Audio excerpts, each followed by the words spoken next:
All right, ladies and gentlemen, we are here tonight on the C Show. We are going to try to get this done. We are going to try to get this done this way.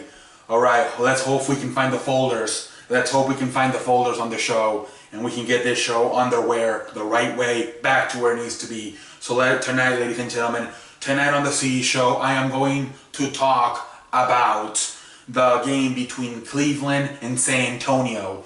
All right, so this game, the theme of this game right away was LeBron James needed 7 points. 7 points to get to 30,000 points in his career. And, it was pretty obvious that LeBron James was going to be able to do that, able to get 30,000 points, able to get 7 points, to get to the 30,000 points.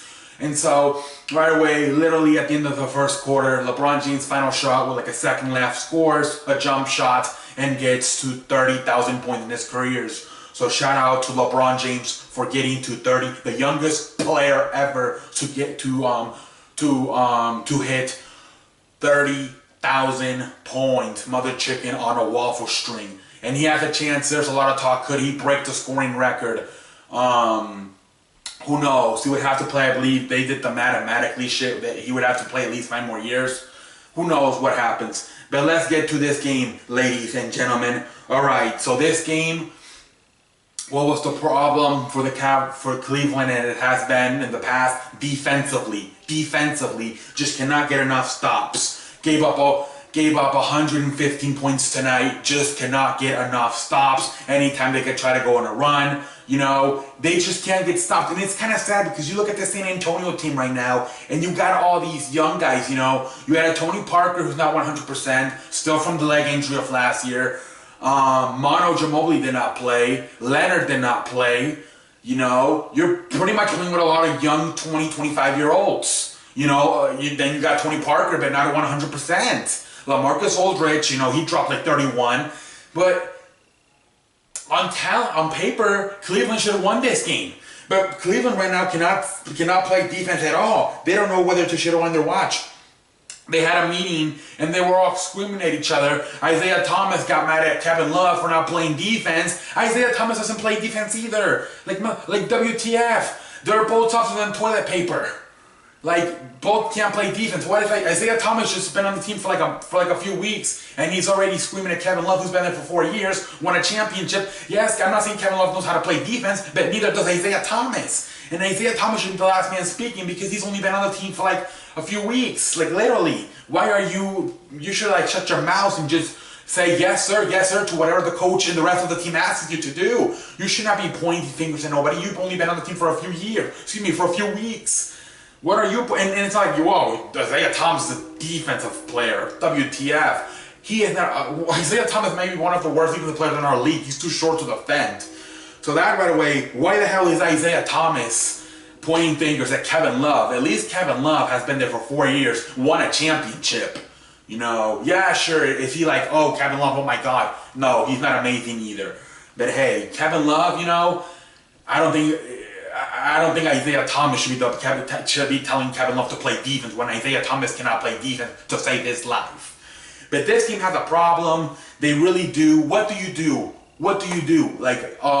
Tyronn Lue already said after the game they're gonna make some changes. They're gonna start some people. I'm assuming, obviously LeBron's gonna start. But then I don't know what do you do. Do you bring Dwayne Wade back into the starting lineup? I don't really know what you do. Isaiah Thomas, he seems like he's not clicking right now. He's still hurt from last year's back injury. You could tell at times he kind of wants to go and then kind of stops, a little bit scared or something. It's probably on his mind. I don't know what do you do. Right now, other than LeBron James, nobody's really playing good for them. And I don't think nobody's safe. I don't know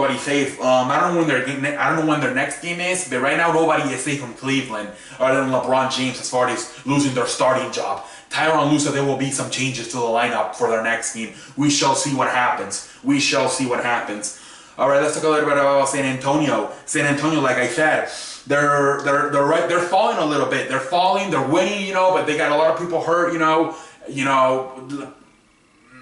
Tony Parker's not quite 100% yet from his leg injury last year. Leonard's still hurt, you know, when it's not the shoulder, it's the leg. When it's not the back, it's his ass. When it's not his ass, it's something, you know, he's just having bad luck ever since last year spraining his ankle in the playoffs versus the Warriors series. The guy has really never been healthy. He keeps getting hurt. He hurt his leg in the preseason, then he hurt his shoulder, came back and hurt his shoulder. Now he's mad that nobody can come to play with them. He wants star players, he wants superstar players. So there's an article about how Leonard's getting mad at the Spurs for not bringing talent. I'm like, out of all people, Leonard, who the guy, I don't think has never spoken more than a 5-word sentence, is mad.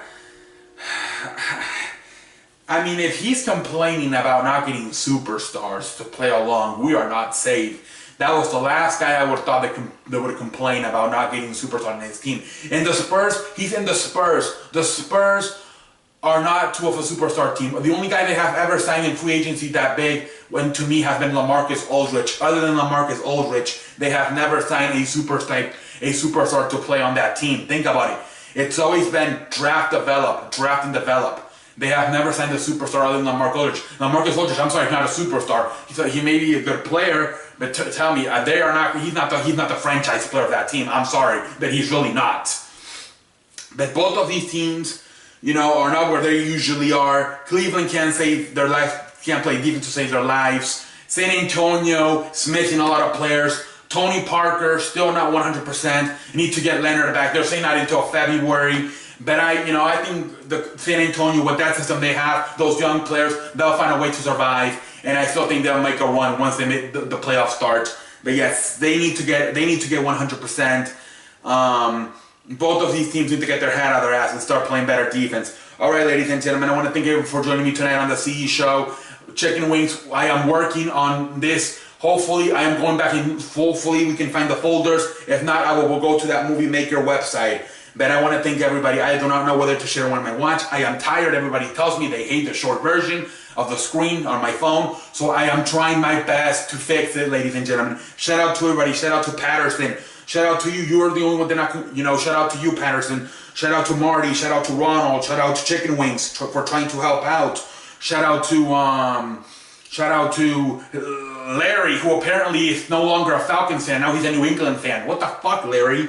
I thought you were a Falcons fan, and now you're a fucking New England fan? WTF is the matter with you, Larry? Marty, hopefully you're not drinking.